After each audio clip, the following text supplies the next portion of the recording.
Ryan Cooper checked his phone one more time. Table 12. He was sure of it.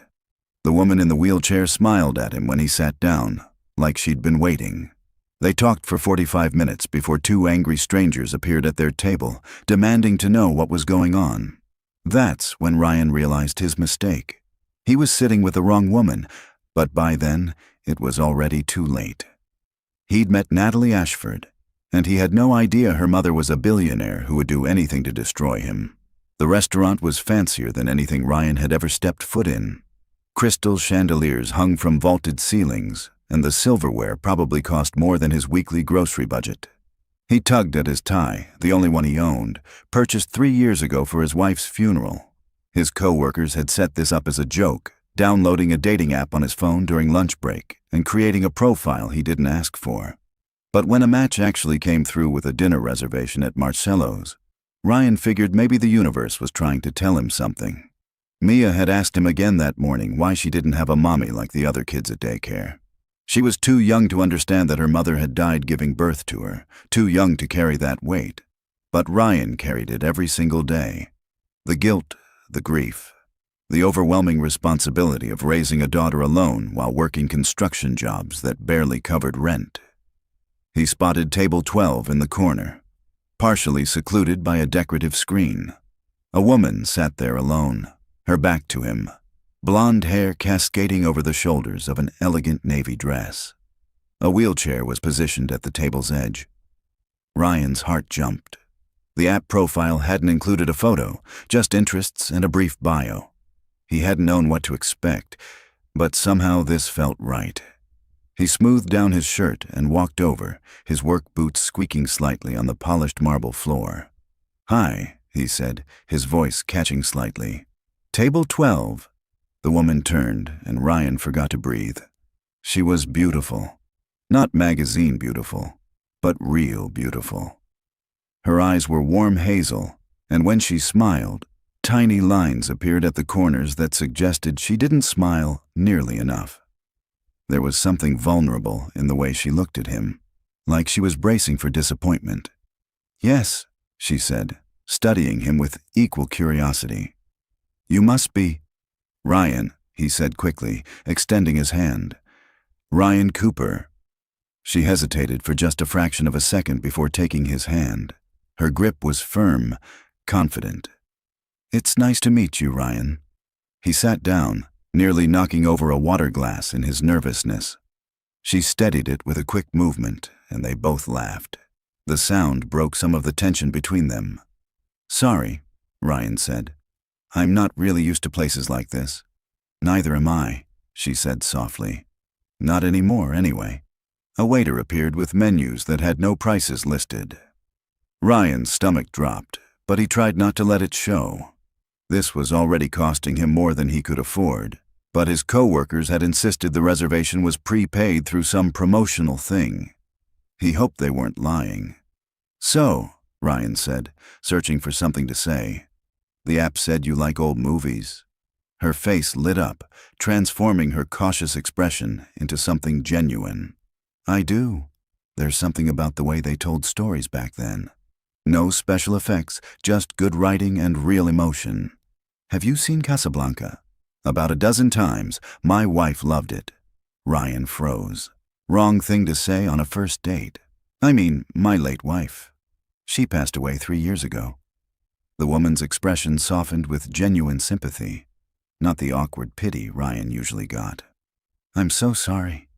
That must have been incredibly hard." "It was," Ryan admitted, surprised at how easy it was to talk to her. "Still is, some days. But I have my daughter, Mia. She's 7. She keeps me going even when I don't think I can take another step." "You have a daughter?" Something flickered in her eyes. Warmth, interest, maybe a touch of longing. "What's she like?" Ryan pulled out his phone, showing her his lock screen. Mia grinned at the camera, missing her 2 front teeth, chocolate ice cream smeared across her cheek. "She's everything. Loud, messy, stubborn as hell. She wants to be a dinosaur when she grows up." The woman laughed, a real laugh that made her whole face change. "Not a paleontologist. An actual dinosaur?" An actual dinosaur, specifically a T-Rex because, and I quote, "they're the bossiest and they don't have to clean their rooms." She covered her mouth, laughing harder. "She sounds absolutely wonderful." "She is." Ryan put his phone away, studying the woman across from him. "What about you? Do you have kids?" "No," she said quietly, her smile fading slightly. "I've never really been around children much. My life has been complicated." Before Ryan could ask what she meant, the waiter returned. They ordered, and the conversation flowed easier than Ryan expected. She asked about his work, and he told her about construction, about the satisfaction of building something with his own hands, of seeing a structure rise from nothing but dirt and blueprints. "There's something honest about it," Ryan said. "When you build something, you can see the result of your work. It's real, solid, unlike most things in life." She nodded slowly. "I used to feel that way about photography. Capturing a moment, making it permanent." "Used to?" She gestured to her wheelchair. "I was 19, horseback riding accident. The horse spooked at something, threw me. My back broke in 3 places, T12, L1, and L2 vertebrae." Ryan winced. "I'm sorry." "Everyone's sorry," she replied, not unkindly. "But sorry doesn't change anything. I've been in this chair for 9 years now. You'd think I'd be used to it, but some days I wake up and forget, just for a second. Then I try to move my legs and remember all over again." Ryan leaned forward. "Can I ask you something? And you can tell me if I'm out of line." Go ahead." "Why did you agree to this?" "The blind date, I mean. You seem like someone who could have anyone you wanted." She looked away, and Ryan saw something vulnerable and raw cross her face. "Because I wanted someone to see me before they saw the chair, or the last name, or the money. I just wanted someone to see me as a person, not as a problem to solve or a tragedy to pity." "I see you," Ryan said quietly. Her eyes met his, searching. "Do you?" "You're wearing a navy dress because you think it makes you look professional, but really you'd rather be in jeans and a comfortable sweater. You've been twisting that napkin in your lap since we sat down, which means you're nervous. Your hands are strong, I noticed when we shook hands, which means you don't let people do everything for you. And when you smile, really smile, your whole face changes. That's what I see." She stared at him for a long moment, and Ryan worried he'd said too much, been too forward. Then she smiled, that real smile he'd just described, and something shifted in the air between them. "I'm Natalie," she said. "I should have introduced myself properly before." "Natalie," Ryan repeated. "It suits you." They talked through dinner, through dessert, through 2 cups of coffee each.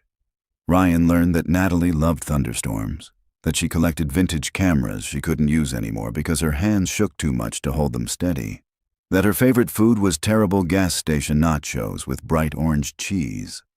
Natalie learned that Ryan sang badly in the shower, that he'd built Mia's entire bedroom set from scratch using YouTube tutorials, that he missed his wife but was finally ready to try living again. "She would have wanted this," Ryan said, stirring his coffee. "Sarah, my wife. She made me promise before she went into labor that if anything happened to her, I wouldn't spend my life alone. I told her nothing would happen, but she made me promise anyway. It's like she knew." "That must weigh on you," Natalie said softly. "Every day. But Mia needs to see that life goes on, that love doesn't end just because someone dies. I want her to know it's okay to be happy again." Natalie reached across the table, her hand hovering near his. "I think you're doing an amazing job." 45 minutes turned into 2 hours.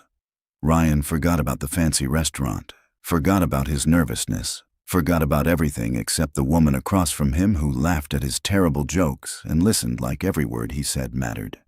He was just starting to think this might be the best night he'd had in 3 years when a woman's voice cut through their bubble.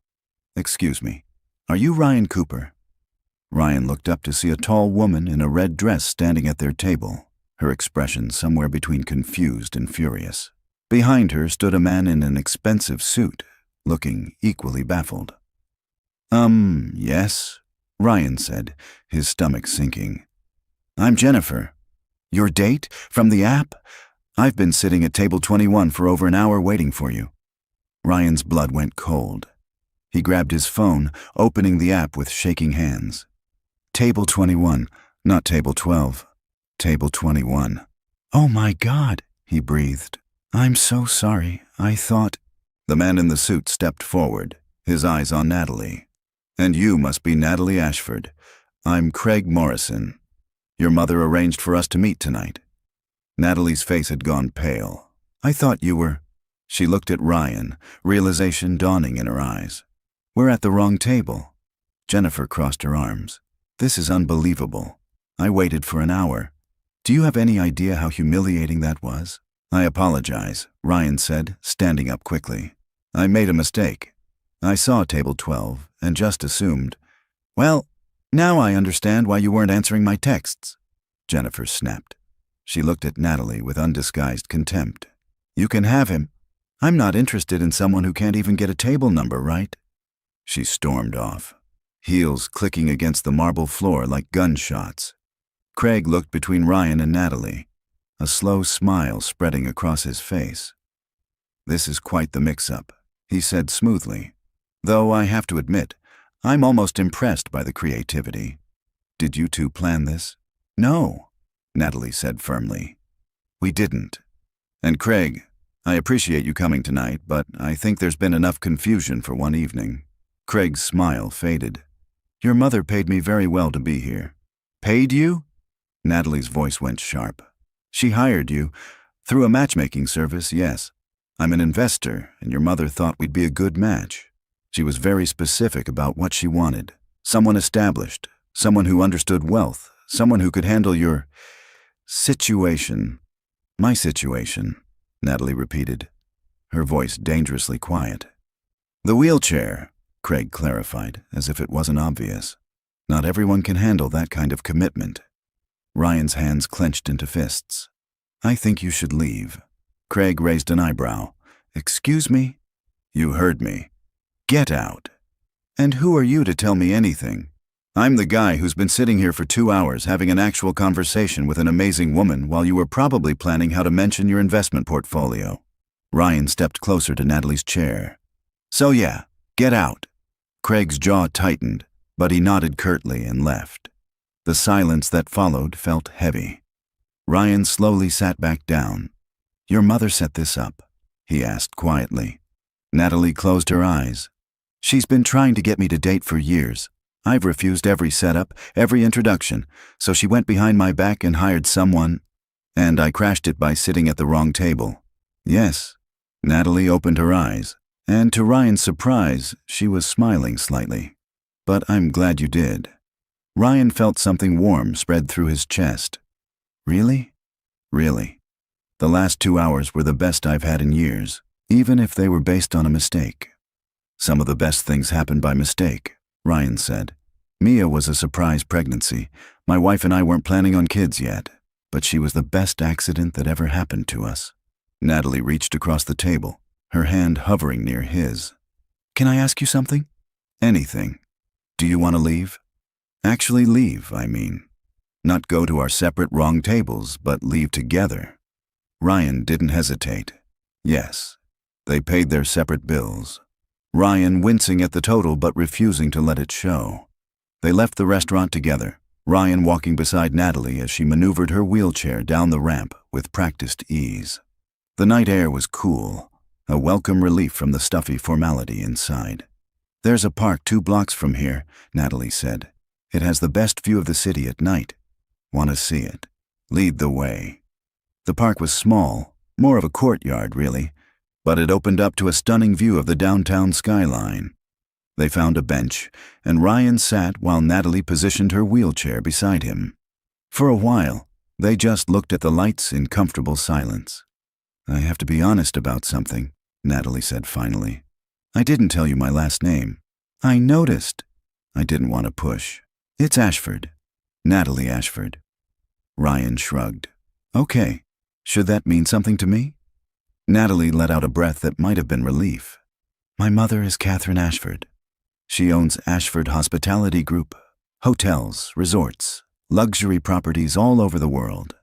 "So you're rich," Ryan said. "Very. Does that change who you are?" Natalie turned to look at him. "What do you mean? Does having money change the fact that you love old movies and thunderstorms? Does it change the way you smile or the way you listen to every boring story I told about construction sites? Does it change the person sitting next to me right now?" "No," Natalie whispered. "Then it doesn't matter to me." Ryan met her eyes. "I'm a construction supervisor. I live in a one-bedroom apartment with my 7-year-old daughter. I'm 3 months behind on rent, and I had to borrow money from my buddy to afford tonight. I'm about as far from your world as you can get. If that matters to you, I understand." "It doesn't," Natalie said immediately. "It doesn't matter at all." They exchanged numbers before parting ways. Ryan caught a bus home while Natalie's driver picked her up in a car that cost more than Ryan would make in 5 years. But when he collapsed into bed that night, checking his phone one last time, there was already a message waiting. "I had a wonderful time tonight. Thank you for sitting at the wrong table." Ryan smiled in the darkness and typed back, "Best mistake I ever made." Over the next 2 weeks, Ryan and Natalie met 7 times. Coffee at a diner where Natalie insisted on paying and Ryan had to swallow his pride to let her. A walk through the botanical gardens where Ryan pushed her wheelchair up the steeper paths without being asked, just naturally falling into step beside her. A late movie showing where they were the only 2 people in the theater and spent half the time talking instead of watching.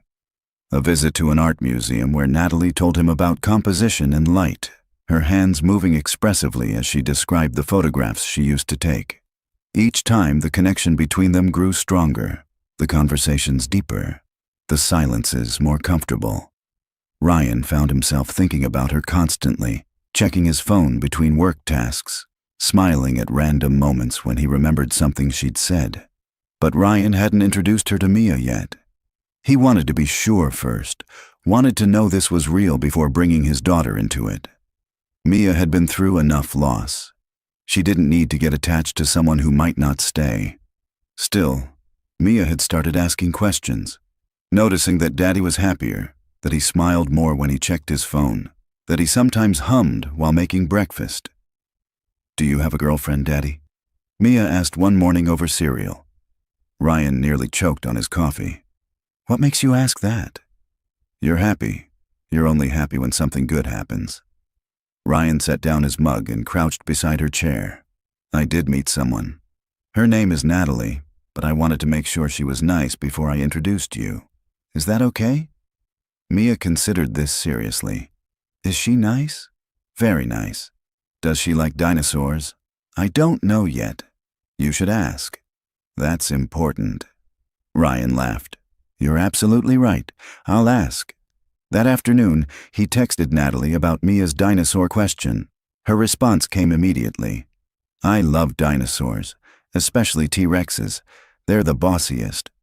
Ryan stared at the message, his heart doing something complicated in his chest. That's exactly what Mia says. Then we're clearly going to get along perfectly. On their 8th meeting, Ryan made a decision.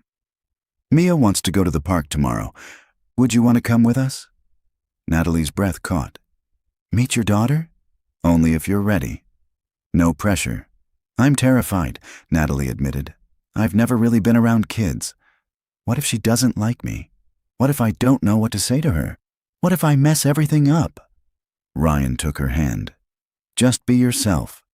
That's all you need to be." The next afternoon was warm and sunny, perfect park weather. Ryan pushed Mia on the swings while Natalie watched from a nearby bench, her hands twisted together in her lap. Mia had been shy at first when they arrived, hiding behind Ryan's legs when she saw the wheelchair. But curiosity won out over nervousness. After a few minutes, Mia approached Natalie cautiously, her head tilted with that intense focus children get when examining something new. "Why do you have wheels?" Mia asked with the blunt honesty only 7-year-olds possess. "Because my legs don't work," Natalie said simply, meeting Mia at eye level. "I was hurt a long time ago in an accident, so now I use this chair to move around." Mia considered this seriously. "Does it hurt?" "Sometimes, but mostly I'm used to it now." It's just part of who I am. Can I see it? Mia pointed at the wheelchair, her curiosity overcoming any hesitation. Natalie nodded, and Mia examined the chair with intense focus, running her small fingers over the wheels, asking questions about every button and lever. Then she looked up at Natalie with her gap-toothed smile. It's actually pretty cool, Mia declared. You're like a transformer, part person, part robot. Natalie laughed, and Ryan saw her shoulders relax for the first time all afternoon. I've never thought of it that way, but you're absolutely right. My daddy says you like dinosaurs, Mia continued. I do, especially T-Rexes. Mia's eyes went wide. Those are my favorites, because they're bossy and they don't take nonsense from anyone. Exactly, Natalie said seriously. They're the queens of the dinosaurs. Do you want to play tag with us? Mia asked suddenly. Mia, I don't think… Ryan started, but Natalie interrupted. I'd love to, but you have to make the rules fair since I can't run. Mia thought hard, her face scrunched up in concentration. Okay, you can be home base. If we touch your chair, we're safe from whoever is it, and you can tag people if they get too close. They played for over an hour. Mia shrieked with laughter as Ryan chased her around the playground, diving toward Natalie's wheelchair at the last second to safety. Natalie kept score, gave running commentary, and cheered them both on with genuine enthusiasm. When Mia finally wore herself out, she climbed into Natalie's lap without asking permission, resting her head against Natalie's shoulder. You're nice, Mia said sleepily. Are you going to be my daddy's girlfriend? Ryan's face went red. Mia, you can't just ask. It's okay, Natalie said softly. She looked at Ryan over Mia's head, something vulnerable and hopeful in her eyes. Would that be okay with you if I was? Mia sat up, suddenly wide awake. Yes, then you could come over all the time, and we could watch movies together, and you could read me bedtime stories, and maybe we could get matching pajamas. Let's not get ahead of ourselves, Ryan said, but he was smiling. He met Natalie's gaze. But yeah, I'd like that very much. That evening, after Mia was finally in bed following a marathon story session where she'd made Ryan read the same dinosaur book 3 times, Ryan's phone rang. It was Natalie. She's amazing, Natalie said, her voice thick with emotion. Your daughter is absolutely amazing, Ryan. She loved you too. She's already planning our next park visit, something about building a dinosaur museum out of sticks. Can I tell you something? Always. I've been scared for so long. Scared that my life was over after the accident. Scared that no one would ever see past this chair. Scared that I'd be alone forever, that I'd never have the things other people take for granted. Love, family, connection. She paused, and Ryan could hear her breathing. But today, with you and Mia, I wasn't scared. I felt like maybe I could have this. A family. Love. All the things I thought I'd lost when I lost my legs. Ryan gripped the phone tighter. You haven't lost anything, Natalie. You're still here. You're still whole. You're still the same person you were before the accident, just with a different way of moving through the world. I'm falling for you, she whispered. Both of you. Good, Ryan said, his own voice rough with emotion. Because we're falling for you too. Neither of them knew that Catherine Ashford's assistant had already compiled a full report, that a private investigator had photographed them at the park, capturing Ryan pushing Natalie's wheelchair, Mia sitting in Natalie's lap, the 3 of them looking like a family. That by morning, Catherine would know everything about the construction worker who dared to get close to her daughter. And neither of them knew that Catherine would do whatever it took to tear them apart. Catherine Ashford sat in her corner office on the 42nd floor, the city sprawling beneath her like a kingdom she'd conquered through sheer will. She'd built her empire from the ground up after her husband died 20 years ago, turning a small hotel chain into a global powerhouse worth billions. She hadn't done it by being soft. She hadn't done it by trusting people who wanted something from her family. The file on her desk was thorough, as she'd demanded. Ryan Cooper, age 32. Construction supervisor at Riverside Development, widower. 3 months behind on rent. Daughter with upcoming dental surgery he couldn't afford, estimated cost $1,500. Working double shifts just to make ends meet. No social media presence, no criminal record, no connections to wealth or society. The perfect target for a gold digger.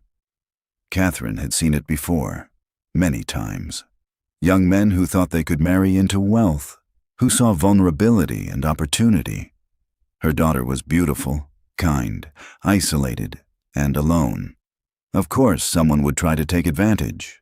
The wheelchair made Natalie seem like easy prey, desperate enough for affection that she wouldn't ask questions, wouldn't see the manipulation. The photos made her jaw clench. Natalie laughing, actually laughing. Something Catherine hadn't seen in years. Natalie with that little girl in her lap, looking natural and comfortable with a child when she'd always insisted she wasn't good with kids. Natalie looking happier than Catherine had seen her since before the accident. That was the danger. Natalie wanted so desperately to be normal, to be loved for herself and not her name, that she couldn't see what was obvious to anyone with experience. This man had somehow discovered who she was, positioned himself at that restaurant, created this entire fairy tale to manipulate his way into their fortune. Catherine picked up her phone and called the investigator. "Get me everything," she said coldly. Bank records, employment history, associates, family connections, and find out who else knows about this relationship. I want to know if he's working alone or if there's a larger scheme. She hung up and stared at the photos again. The little girl bothered her most. What kind of man used his own child as part of a con? Brought his daughter into the scheme to make himself seem more sympathetic, more trustworthy? Catherine made another call, this time to her head of security. "I need you to arrange a site visit, the Riverside Development Project, tomorrow afternoon. Make it look routine." She would handle this herself, as she handled everything. She'd built a company worth billions by trusting her instincts, and her instincts told her Ryan Cooper was dangerous. Not because he was violent or cruel, but because he made her daughter hope. And hope, in Catherine's experience, was the most dangerous thing of all. Ryan was inspecting foundation work the next afternoon when the black Mercedes pulled up to the construction site. He didn't think much of it at first. Investors and architects visited regularly. But when the woman who stepped out wore a suit that probably cost more than his truck and walked with the kind of authority that made his foreman immediately straighten up and call for attention, Ryan knew this was different. "Mr. Cooper?" she said, extending a manicured hand. "Catherine Ashford. I'm considering this site for a potential hotel expansion. Do you have a moment to walk me through the project?" Ryan's stomach dropped to his boots. Ashford, Natalie's mother. "Of course, Miss Ashford," he managed, wiping concrete dust from his hands before shaking hers. Her grip was firm, cold, assessing. They walked the site, Catherine asking pointed questions about load-bearing walls, foundation integrity, timeline projections. Ryan answered professionally, trying to ignore the way she studied him like a specimen under glass. He showed her the structural plans, explained the safety protocols, pointed out where they were ahead of schedule and under budget. Finally, as they reached the far corner of the site away from other workers, Catherine stopped walking. "Let's dispense with the pretense," she said coldly, her pleasant expression dropping like a mask. "I know who you are. More importantly, I know what you are." Ryan's hands clenched at his sides. "I don't know what you mean. Don't insult my intelligence. You targeted my daughter. You somehow discovered her identity, positioned yourself at that restaurant, and created this entire performance to get close to her money. That's not what happened. The table was a genuine mistake. Nothing is ever a genuine mistake when it involves my daughter and her trust fund." Catherine pulled an envelope from her designer purse. "I'm prepared to offer you $100,000. Cash, transferred to any account you specify. Take it, disappear from Natalie's life completely, and we'll consider this matter closed." Ryan stared at the envelope like it was a snake about to strike. $100,000. More money than he'd ever seen in his life. Enough to pay off every debt, afford Mia's surgery, move them into a decent apartment, maybe even take a breath for the first time in 3 years. "You think I'm with your daughter for money?" he said slowly. I think you're a desperate man with a child to support and debts you can't pay. I think you saw an opportunity and took it. I don't blame you for trying. People have done worse for less. But this ends now. You're wrong. Am I? You're 3 months behind on rent. Your daughter needs dental surgery you can't afford. You work 70 hours a week and still can't make ends meet. Catherine's voice was sharp, clinical. This is more money than you'd make in 2 years of construction work. Take it. It's the smart choice, the only choice that makes sense. Ryan felt something hot and angry rise in his chest. I don't want your money. Everyone wants money, Mr. Cooper. That's how the world works. Not from you, and definitely not as payment to leave Natalie. He stepped back, putting distance between himself and the envelope. I care about your daughter. I didn't know who she was when we met at that restaurant. I don't care about her money, and I'm not going anywhere. Catherine's eyes narrowed dangerously. Then you're a fool. I've destroyed men with far more resources than you possess. I will make your life very difficult, Mr. Cooper. Consider this your only warning. Do what you have to do, Ryan said quietly, meeting her gaze without flinching. But I'm not leaving her. He walked away, leaving Catherine standing alone with her envelope of blood money, his hands shaking with adrenaline. He pulled out his phone, intending to call Natalie to tell her everything that had just happened. Then he stopped. What would he say? That her mother tried to bribe him? That would only hurt Natalie, drive a wedge between her and the only family she had left. It would force Natalie to choose between her mother and him, and he had no right to ask that of her. Not yet. Not when they'd only known each other a few weeks. Ryan put the phone away. He'd handle this himself, the way he'd handled everything since Sarah died. He wouldn't burden Natalie with his problems. That evening, Ryan met Natalie at their usual diner, the one with cracked vinyl booths and coffee that tasted like it had been sitting on the burner for hours. She looked radiant, telling him about a photography exhibit she wanted to take him to, about a new accessible trail she'd found that would be perfect for all three of them to explore. Ryan tried to focus, tried to respond normally, but his mind kept circling back to Catherine's threats. What could she actually do to him? Get him fired? He was good at his job, the best supervisor on the site. His crew respected him, his boss valued him. Catherine Ashford couldn't just snap her fingers and destroy his livelihood. Could she? Is everything okay? Natalie asked finally, her hand touching his across the table. You seem a million miles away. Just tired. Long day at work. Ryan. She squeezed his hand gently. You can talk to me. Whatever it is. He wanted to. God, he wanted to tell her everything. But when he looked at her face, saw the happiness there, the hope that had been missing for so long, he couldn't bring himself to shatter it. I'm fine, he lied, hating himself for it. Just thinking about how lucky I am. Natalie smiled, believing him, and Ryan felt the lie settle like a stone in his stomach. 3 days later, Ryan's foreman called him into the office trailer. Tom's face was grim, and he couldn't meet Ryan's eyes. I don't know how to tell you this, Tom said, not meeting Ryan's gaze. Corporate called this morning. They're letting you go. Effective immediately. Ryan felt the floor tilt beneath him. What? Why? Did I do something wrong? That's just it. You didn't. You're the best supervisor we have, Ryan. Your sections are always ahead of schedule, under budget, with the fewest safety incidents. I fought for you. I called corporate 3 times, but the order came from high up. Someone with real power wants you gone, and there's nothing I can do about it. Ryan knew exactly who that someone was. Catherine Ashford had made good on her threat. How high up? Ryan asked quietly. Tom hesitated. High enough that my boss's boss wouldn't even discuss it.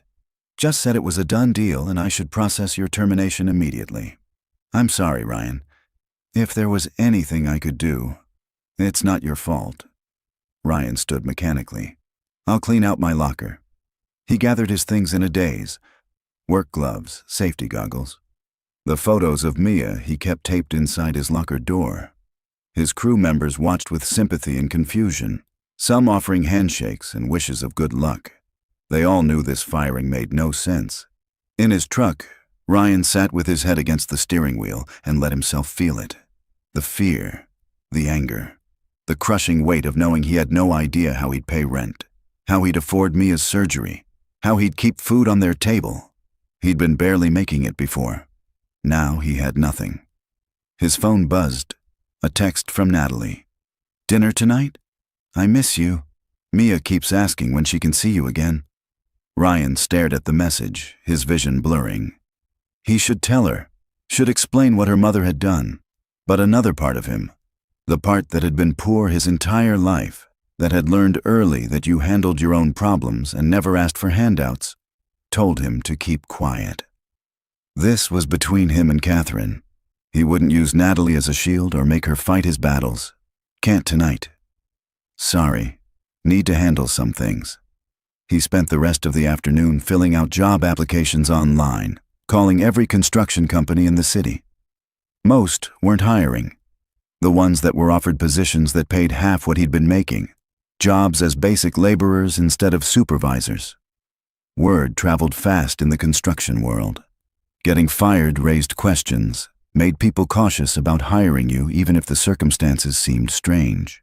When he picked up Mia from daycare that evening, she bounced toward him full of 7-year-old energy and excitement. "Guess what, Daddy?" Natalie called the daycare. "She wants to take us to the zoo this weekend. They have a baby elephant." Ryan forced a smile, lifting his daughter into his arms. "That sounds really fun, sweetheart." "Are you sad, Daddy?" Mia's small hand touched his cheek. "Your eyes look sad." "Just a little tired, baby girl." Mia hugged his neck tightly. "Natalie makes you not tired. When you're with her, you smile lots more. You should call her." Ryan held his daughter close, breathing in the strawberry scent of her shampoo. "You're right. She does make me smile." That night, after Mia was finally asleep following 3 stories and 2 glasses of water and 1 check under the bed for monsters, Ryan sat at their tiny kitchen table surrounded by bills he couldn't pay and job applications that wouldn't lead anywhere fast enough. His phone rang, an unknown number. "Mr. Cooper, this is Janet Mills from Child Protective Services. We've received a complaint regarding your daughter's living situation. I'll need to schedule a home visit within the next 48 hours to investigate." Ryan's blood went cold, his grip tightening on the phone. "A complaint? From who?" "That information is confidential, but the report we received alleges significant financial instability and potential neglect. It suggests that due to your recent termination from employment, you may be unable to provide adequate food, housing, or consistent care for your daughter." "That's not true. Mia is never unsupervised. She's in licensed daycare when I work, and when I'm home, I'm with her every second." "I understand, Mr. Cooper. These complaints aren't always accurate, but we're required by law to investigate every report. Are you available tomorrow afternoon at 2? Ryan agreed because he had no choice, his mind racing. This wasn't coincidence. Getting fired and reported to CPS within days of each other? Catherine Ashford wasn't just trying to remove him from Natalie's life. She was trying to take Mia, trying to prove he was an unfit parent so he'd have nothing left to fight for. The home visit was a nightmare that stretched for 2 hours. The social worker inspected every inch of their small apartment with a clipboard and a camera, making notes about the peeling paint Ryan couldn't afford to fix, the broken window latch in Mia's bedroom, the general cramped quarters that were all he could afford on his salary. She opened the refrigerator and cabinets, photographing the sparse contents. "When did you last go grocery shopping, Mr. Cooper?" 3 days ago. Mia eats a lot." The truth was, he'd been stretching their food budget, going without lunch himself so Mia could have enough. "And you were recently terminated from your employment?" "Yes, but I'm actively looking for new work. I have applications out at 15 different companies." "What childcare arrangements do you have while you're job hunting?" "My mother watches her when I have interviews. Otherwise, Mia's in daycare." The social worker made more notes. She interviewed Mia separately, asking questions about whether Daddy ever left her alone, whether she felt safe, whether she had enough to eat. Mia, confused and scared by the stranger asking weird questions, gave uncertain answers that the social worker wrote down with an expressionless face. Mr. Cooper, I'm not here to judge your circumstances, the social worker said as she prepared to leave. But I need to ensure your daughter is in a safe, stable environment.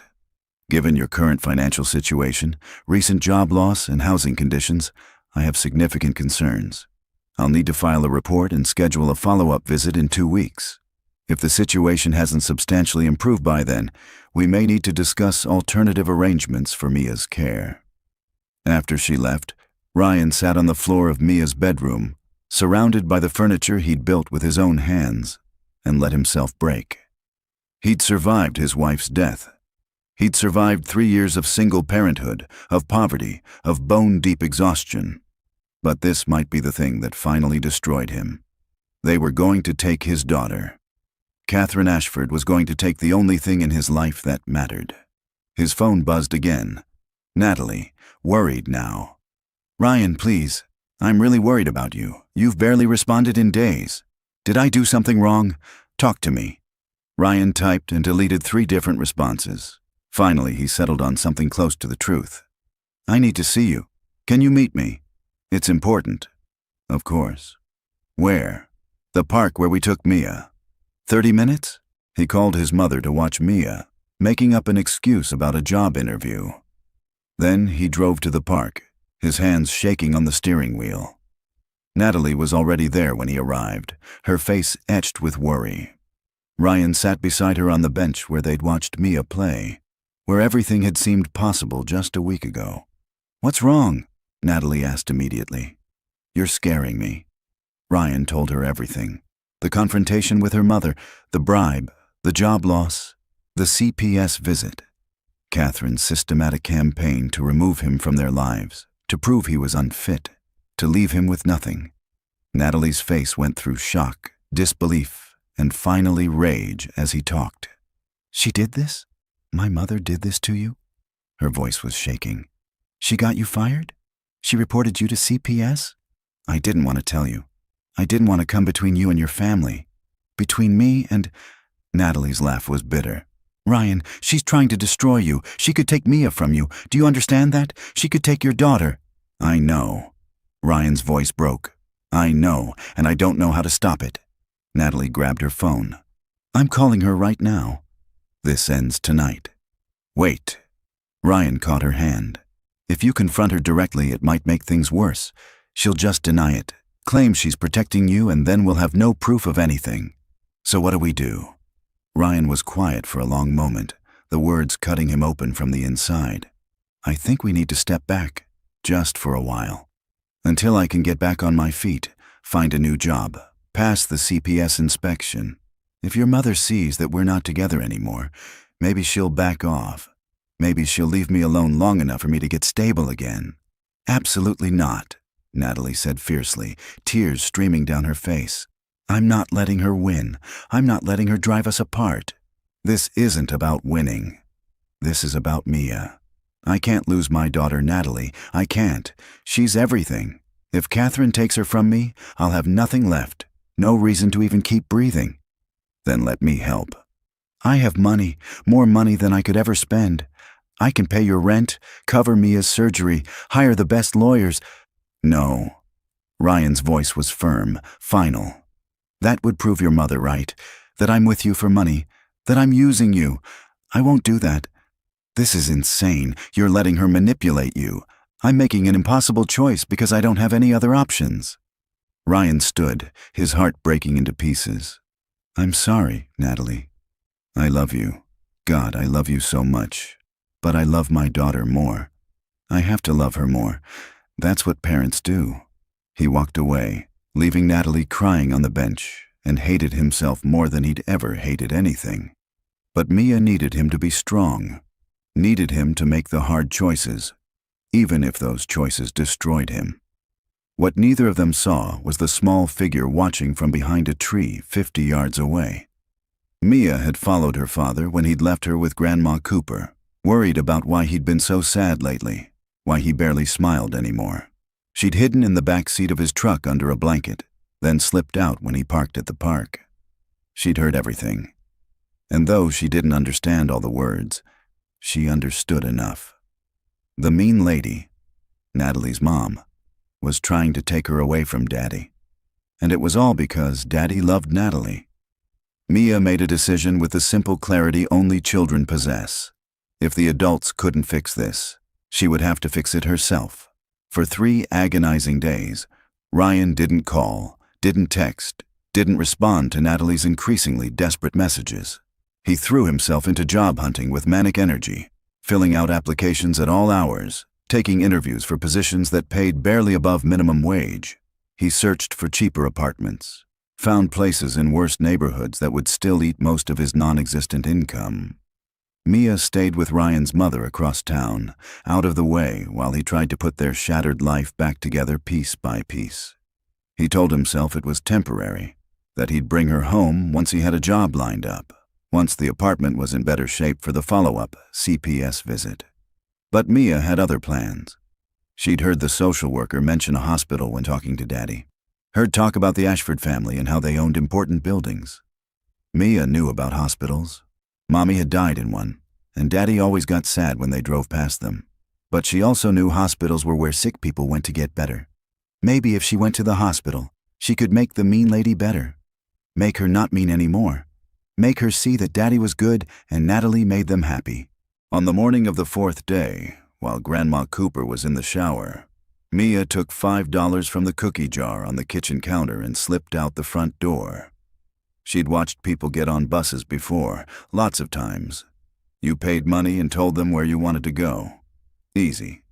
The bus driver looked skeptical when a 7-year-old in a dinosaur t-shirt climbed aboard alone, clutching crumpled dollar bills. "Where are your parents, honey?" "My daddy's at home working." "I need to go to the hospital. It's an emergency." The driver's expression shifted to immediate concern. "Are you hurt? Do you need an ambulance?" "No, I'm okay. But I need to see someone at the hospital. It's really, really important." The driver radioed his supervisor, explained the situation.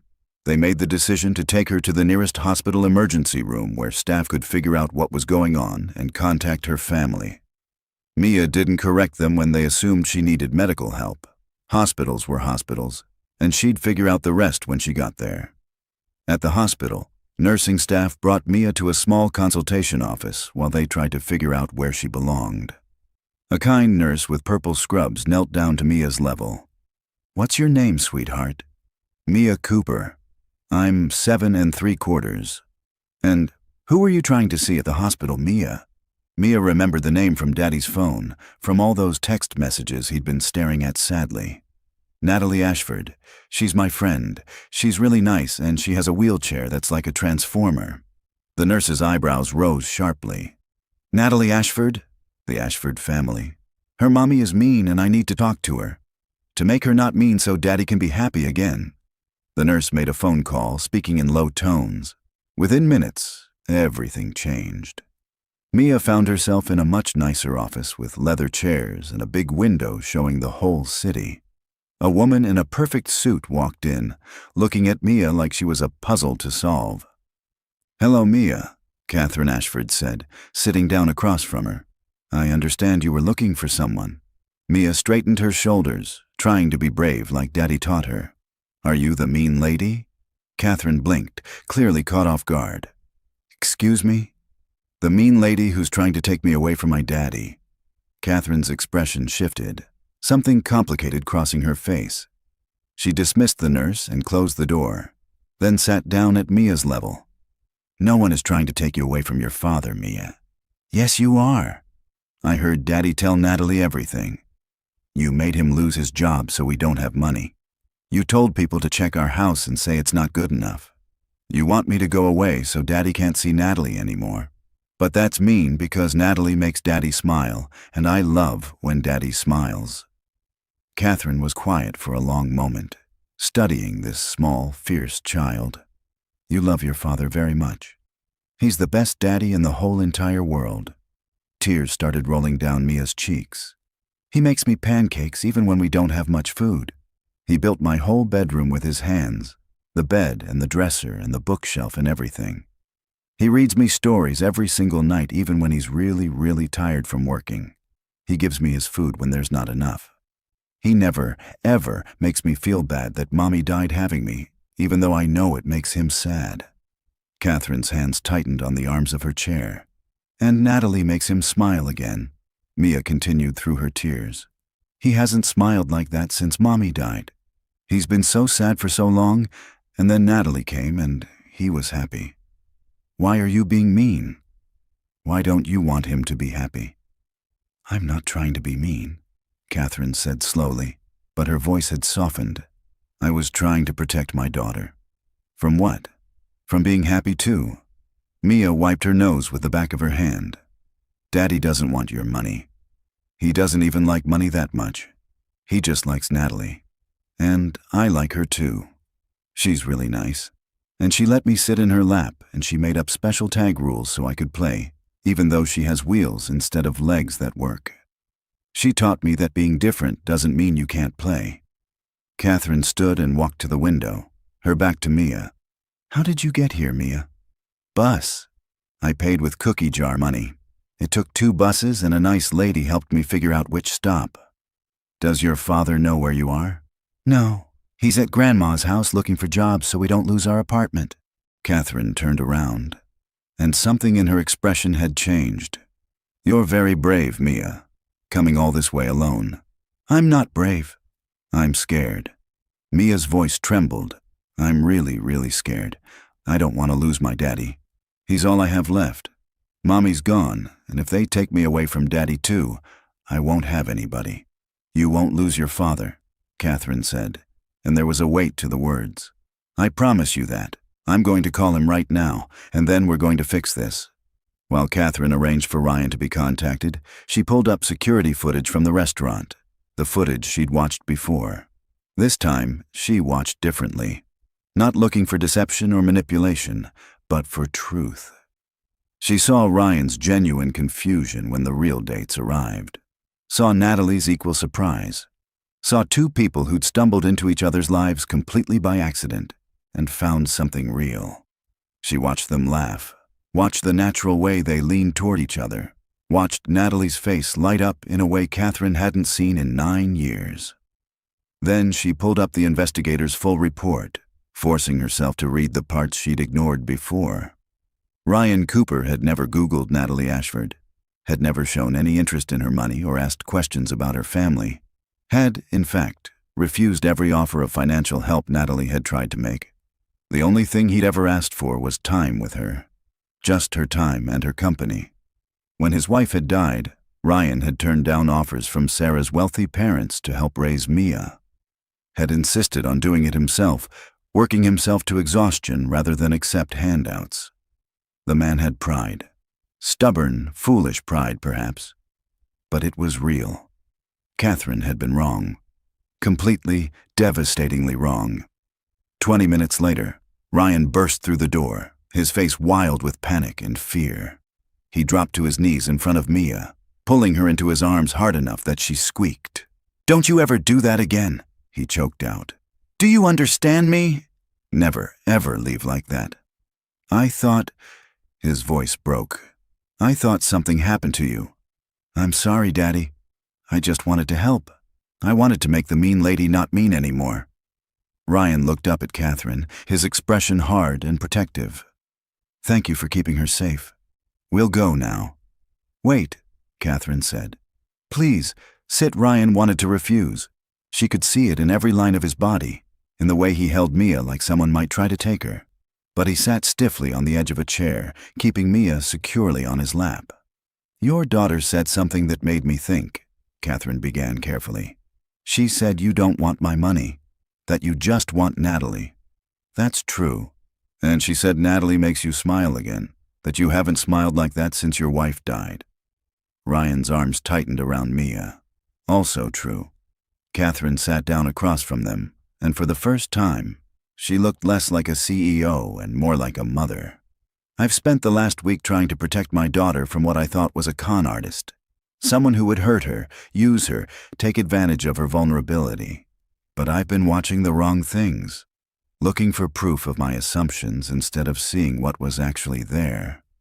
Which is a man who loves my daughter, who sees her as a person, not a prize or a project, who makes her happier than I've seen her in 9 years. Catherine's voice softened, became almost gentle. I was wrong about you, Mr. Cooper, and I'm sorrier than I can adequately express. Ryan stared at her, speechless, like he couldn't quite process the words. I've already made calls, Catherine continued. The CPS complaint will be officially withdrawn within the hour. It was made anonymously, but through channels I control. As for your job, she paused, and something like shame crossed her face. I had you fired from Riverside Development. That was entirely my doing, and it was unforgivable. I can't give you that position back without raising questions and causing problems for the people who had no part in this. But I can offer you something else. I don't want charity. It's not charity. It's a genuine job offer. Catherine met his eyes steadily. VP of Construction Development for Ashford Hospitality Group, $250,000 annually, full benefits, company vehicle, relocation assistance if needed. Ryan's jaw dropped. That's not a real job offer. That's you trying to buy forgiveness. It's both, Catherine admitted. But it's also genuine. Before I had you fired, I called your supervisor at Riverside. Not to get information for my investigation, but because I wanted to know if you were actually competent or if you were faking expertise. He told me you're the best construction supervisor he's worked with in 20 years, that your sections are always ahead of schedule and under budget, that you have the lowest safety incident rate, that your crew would follow you anywhere. He fought to keep you even when corporate ordered him to let you go. That still doesn't mean— We have 18 properties under development right now, Catherine interrupted. Major projects in 6 different states. Our current VP of Construction Development is retiring in 3 months, and we've been searching for a replacement for over a year. No one we've interviewed has the combination of technical expertise, leadership ability, and integrity we need. You do. I can't accept that. Why not? Because it would prove you right, that I'm with Natalie for money, that I'm using her to get access to your family's wealth. Mia tugged on Ryan's shirt. Daddy, can I say something? Of course, sweetheart. If you take the job, we could keep our apartment. And I could get my teeth fixed so they don't hurt anymore. And maybe we could even get a puppy like you promised. She looked at Catherine with the serious expression children get when they're trying to solve adult problems. But Daddy should only keep some of the money. The rest should go to other kids who need help. Like when you buy me ice cream, you always buy some for kids whose parents can't afford it. Remember that time at the park? Catherine's eyes widened. Ryan looked down at his daughter, stunned. You remember that? I remember everything, Mia said. You're always helping people, Daddy. So we should help kids with the extra money. Ryan looked back at Catherine, and something had shifted in his expression. If, and this is a big if I accept this job, it won't be for the salary you offered. I will accept a salary of $85,000. That's more than enough for me and Mia to be stable. It covers our rent, her surgery, and all our needs. I want the entire remainder, $165,000, to be donated annually, directly from the company, to charities that help children from low-income families. Ryan, that's non-negotiable, he interrupted. You want to prove I'm not after money? That's how we do it. I take only what I need to provide for my daughter. The rest goes to people who need it as much as I did. And I earn that salary by doing the work, not by dating your daughter. If I'm not good at it, you fire me. If I am good at it, I keep it on my own merit. Those are my terms. Catherine studied him for a long moment, seeing the stubborn pride, the fierce independence, the absolute refusal to compromise his principles even when facing financial disaster. She'd been so wrong about this man. Agreed, she said finally. And I'll match that donation from company funds. That's $330,000 annually to help children in need. We'll set up a foundation, let you be involved in choosing which organizations receive funding. And one more thing, Ryan said, his voice hard. If you ever try to manipulate Natalie's life again, if you ever try to control who she loves or how she lives, I walk. And I'll make sure she knows exactly why. Fair enough. Catherine extended her hand. Do we have a deal? Ryan shook it, his grip firm. We have a deal. Mia clapped her hands together. Does this mean Natalie can be my mommy now? Like, officially? Both adults looked at her. Catherine smiled, the first real smile Ryan had seen from her. I think that's up to Natalie and your father, Mia. But I very much hope so. At that moment, the office door burst open. Natalie wheeled in fast, her face streaked with tears, her hair disheveled like she'd been running her hands through it. Where's Mia? Your assistant said there was a child here looking for me, and I thought something terrible happened, and... She stopped, taking in the scene. Ryan holding Mia. Catherine standing calmly. No one looking panicked or angry. What's going on? Mia jumped off Ryan's lap and ran to Natalie, throwing her small arms around her. I fixed it. I came here on the bus all by myself, and I told your mommy to stop being mean, and now Daddy has a really good job, and we're not going to lose our apartment, and you can be with us forever. Natalie looked from Mia to Ryan to her mother, completely lost. I don't understand anything that's happening right now. Ryan stood slowly. It's a long story, but the short version is that your daughter is a hero. Your mother and I have reached an understanding, and I'm an idiot who should have trusted you enough to tell you everything from the start. Tell me what? Ryan, you're not making sense. Catherine wheeled Natalie's chair closer, positioning her daughter to face her directly. I've been horrible, she said quietly. I tried to break you two apart. I had Ryan fired from his job, reported him to Child Protective Services, did everything in my power to drive him away from you. And I was completely, utterly wrong. Natalie's face went pale, then red with fury. You what? You tried to take Mia away from him? Yes. You destroyed his livelihood? Yes. And now you expect me to just forgive you, to pretend this didn't happen? Catherine shook her head, and there were tears in her eyes. No, I don't expect forgiveness. I expect it will take a very long time before you trust me again, if you ever do. But I'm asking for the chance to try, to be better, to be the mother you deserve and the grandmother this brave little girl needs. The word grandmother hung in the air like a promise. Natalie's expression softened slightly, though anger still simmered beneath. I'll need time, Natalie said finally. A lot of time. I understand. I'll wait as long as it takes. Natalie turned to Ryan, wheeling closer to him. And you? You pushed me away.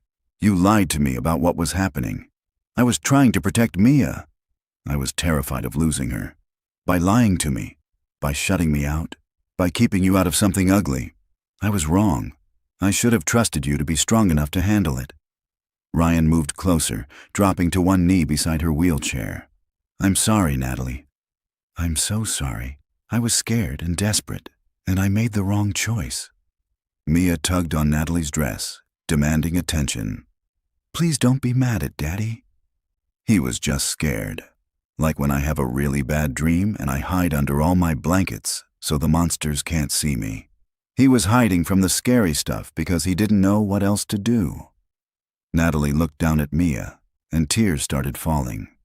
She pulled the little girl into her lap, holding her tight. You're pretty wise for someone who's only 7 3/4. I know, Mia said seriously. Teacher says I'm very mature. Natalie laughed through her tears, then reached for Ryan's hand. I want to be in your life, both of your lives, if you'll have me. Always, Ryan said, his voice rough with emotion. Always and forever. They stayed there together for a long moment. Ryan kneeling, Mia in Natalie's lap, the three of them forming a circle while Catherine watched with tears streaming down her own face. She'd almost destroyed this. Almost let her fear and need for control ruin her daughter's chance at the happiness she deserved. She wouldn't make that mistake again. 2 weeks later, after Ryan had started his new position and proven immediately that Catherine's faith in his abilities wasn't misplaced, Natalie showed up at Ryan's apartment with a proposal. Move in with me, she said without preamble, wheeling into his small living room. You and Mia. My place is fully accessible, plenty of room for everyone, and I want us to be together, really together. Ryan, who'd been helping Mia with homework at the kitchen table, stopped mid-sentence. Natalie, that's too fast, I know. But we've already wasted time because of my mother's interference. And I wake up every single morning missing you both. Missing the sound of Mia's laughter. Missing your terrible singing in the shower, missing feeling like I'm part of something. She wheeled closer, taking his hand. I love you, Ryan. I love Mia. I want us to be a real family. Mia, who'd been pretending to focus on her math worksheet, jumped up excitedly. Can I have my own room? With dinosaur wallpaper. And can we get a puppy? A big one. Natalie laughed. Yes to the room. We'll discuss the puppy. Ryan sat down heavily on the couch. This is huge. What if it doesn't work out? What if it does? Natalie challenged. We can't let fear stop us from taking chances. You taught me that, remember? You sat at the wrong table and stayed even when you realized your mistake. You took a chance on something that scared you. Ryan looked at his daughter, who was practically vibrating with excitement. Then back at Natalie, at this woman who'd stumbled into his life by complete accident and become everything he didn't know he needed. Okay, he said. Let's do it. Let's build something together. They moved in 3 weeks later into Natalie's spacious, accessible penthouse apartment.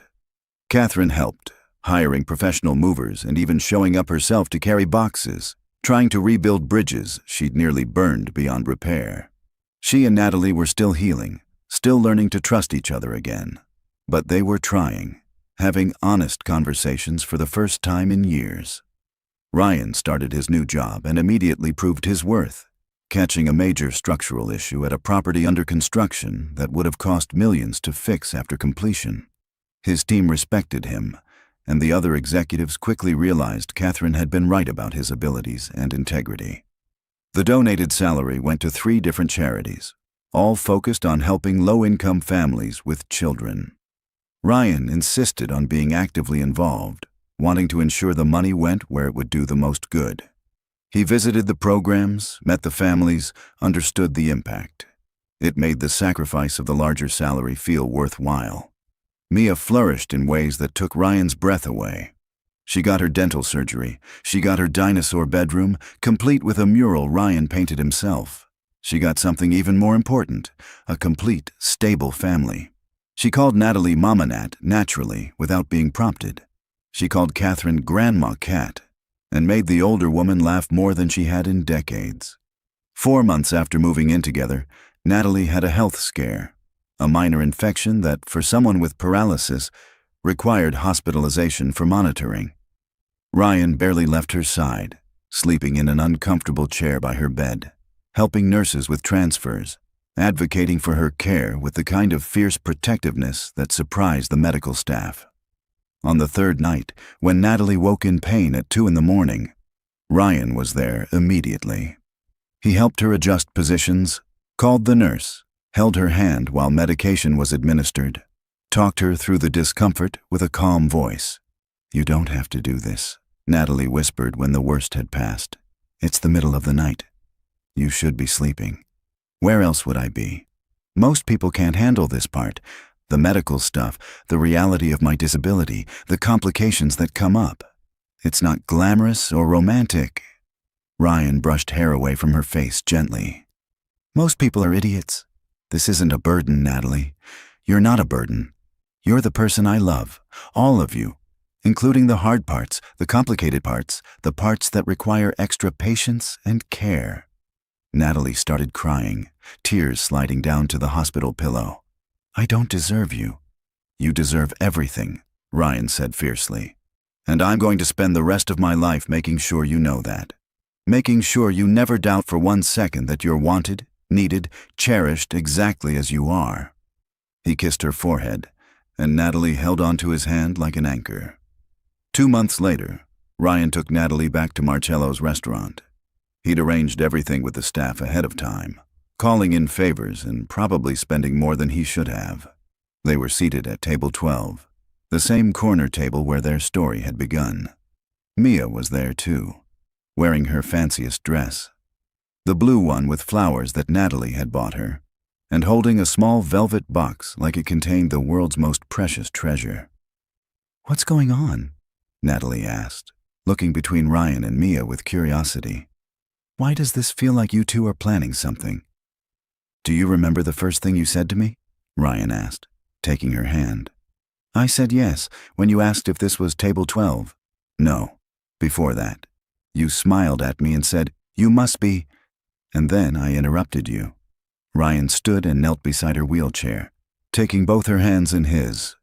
You never got to finish that sentence. So I'm giving you a chance now to finish it differently. He nodded to Mia, who proudly brought over the ring box and opened it to reveal a simple but beautiful diamond ring. I sat at the wrong table that night, Ryan continued, his voice thick with emotion. Made what should have been an embarrassing, awkward mistake. But instead of apologizing and leaving, I stayed, and I found you. I found love when I thought I'd never love again. I found a future I didn't think I deserved.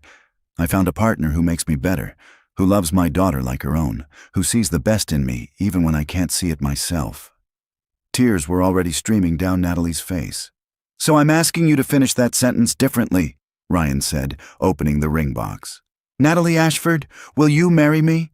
Will you let me spend the rest of my life sitting at the right table, which is anywhere you are?" Natalie's hands covered her mouth, shaking with emotion. Around them, other diners had stopped eating, watching the moment unfold with held breath. "Yes," Natalie managed through tears. "Yes, yes, 1,000 times yes." Ryan slipped the ring onto her finger with shaking hands while Mia bounced excitedly. The restaurant erupted in spontaneous applause.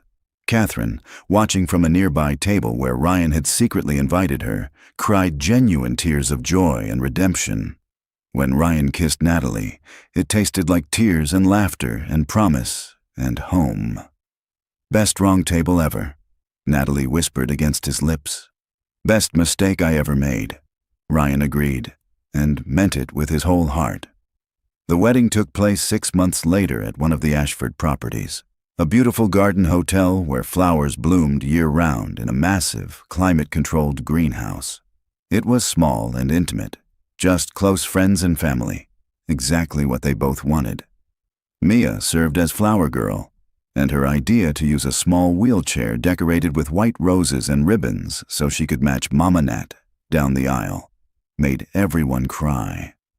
She took her job with intense seriousness, carefully spreading petals with the concentration of a surgeon. Catherine walked Natalie down the ramp toward the altar where Ryan waited, both women crying. At the end, Catherine placed Natalie's hand in Ryan's, then kissed her daughter's cheek. "Be happy, my darling girl," she whispered. "You deserve every bit of this joy."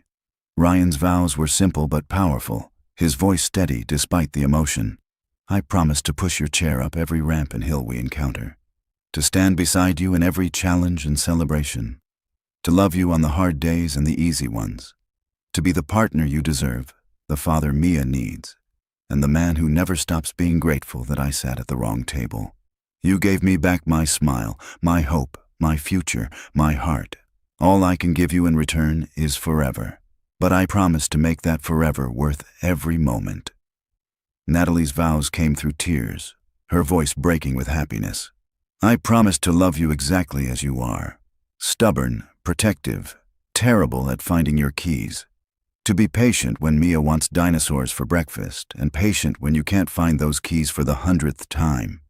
To build a life with you that isn't defined by what I can't do, but by everything we can do together. You saw me when I felt invisible. You loved me when I thought I was unlovable. You're my best mistake, and I'm so grateful I was sitting at table 12.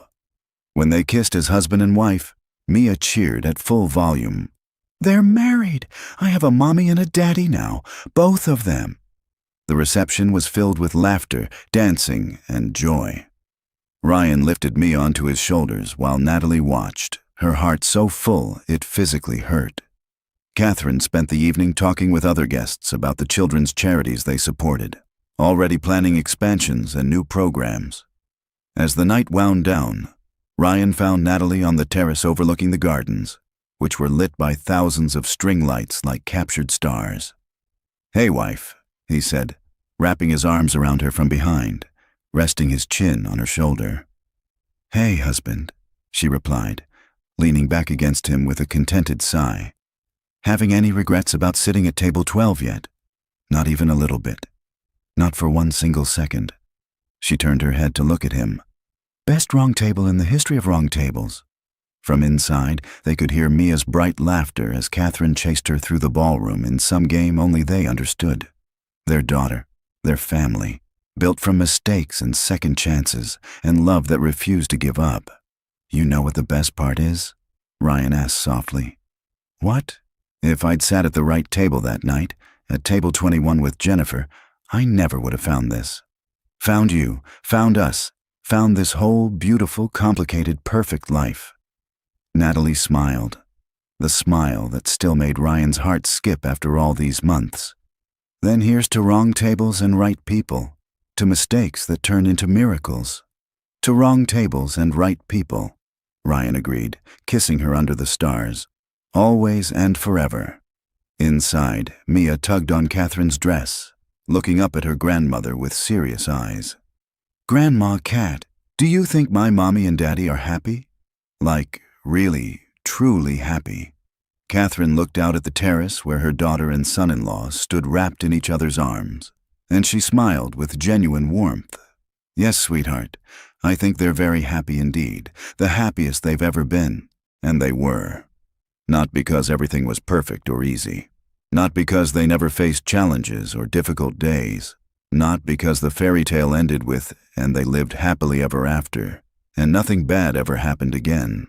But because they'd found each other in the most unexpected way possible, and they'd chosen to fight for that love, even when the entire world seemed aligned against them.